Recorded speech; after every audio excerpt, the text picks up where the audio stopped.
Hi and welcome to this video. In this video we are going to talk about routing in Flutter. Almost all applications in Android or iOS, they have more than one screen. The user jumps between different screens, and how you route your application from one screen to another is called routing or navigation in Flutter. In this video, we are going to see one type of routing, and in the later video, we are going to see another type of routing in Flutter. In this application here, I have two numbers.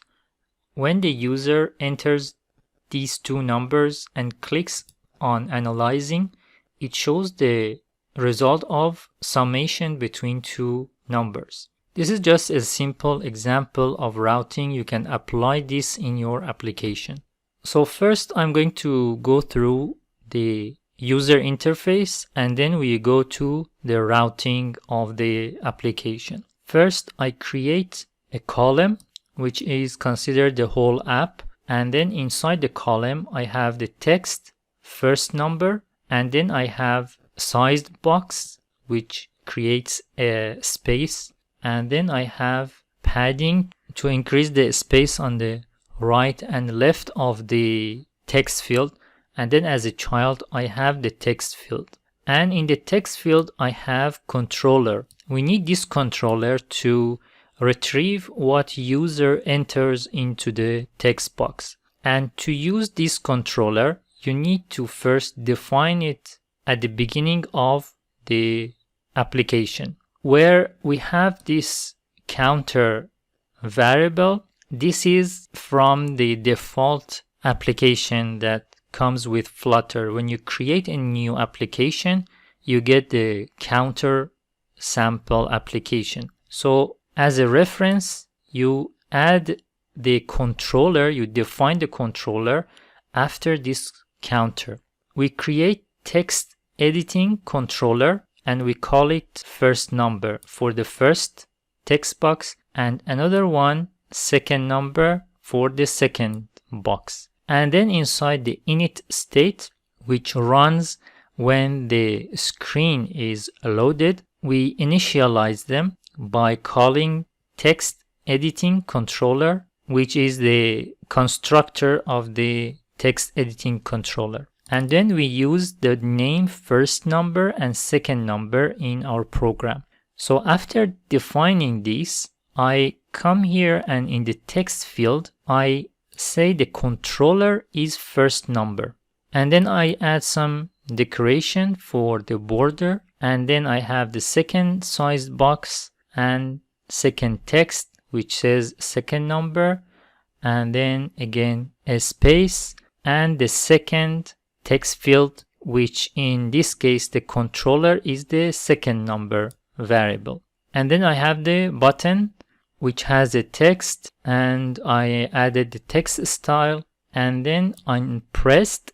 When the user press this button, what happens? When the user press this button, we want to get the value from the first text box and then the value from second text box and add them together and then send the result to the next page, next screen. For that, we are going to use the controller that we used before. So the controller, name of the controller dot text gives you the text inside the text box that user added.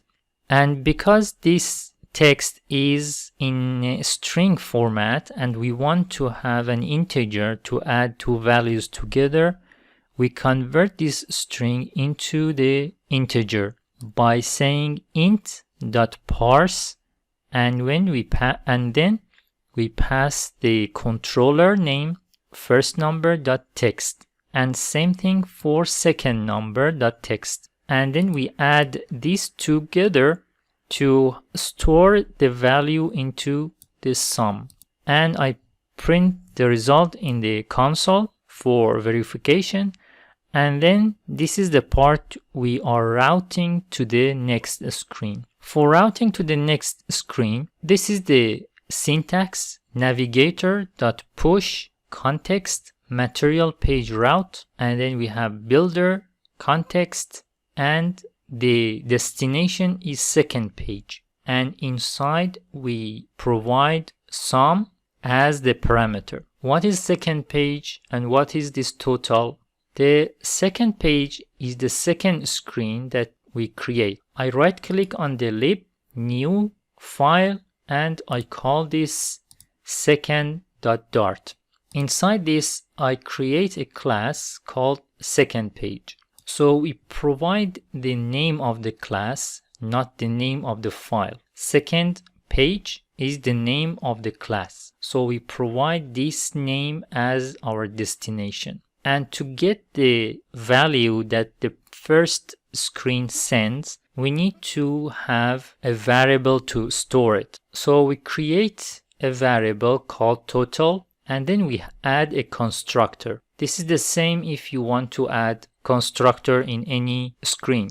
You just need to change this total to the variable name that you define. After this, we go to this second class and we define the variable total, and then inside init state, if it is not created, we create one. We say widget, this is a keyword that you need to use, dot total, the name of the variable, and then I store it into total. So this is the variable that we can use in this screen. The value goes on a journey. From the first page, we define the navigator. We use the navigator.push, context, material page route, context, and we provide a destination, which is second page. And then as a parameter, we provide the total, which we defined in the second page, and we provide the sum. This sum goes to the second page. In the second page, it goes to this location as a variable, and then it goes to the constructor, and then it goes to the init state, and it is assigned to the total variable. And we can use this in our second page. So in the second page, I have scaffold, and then center, and then column, and a simple text that shows the result of the summation of two values in the first screen. One point is that in the first screen, when you use second page, you have to import it at the top. Import second.dart. Here you have to use the file name that you created, but at the bottom you have to use the class name in the second screen.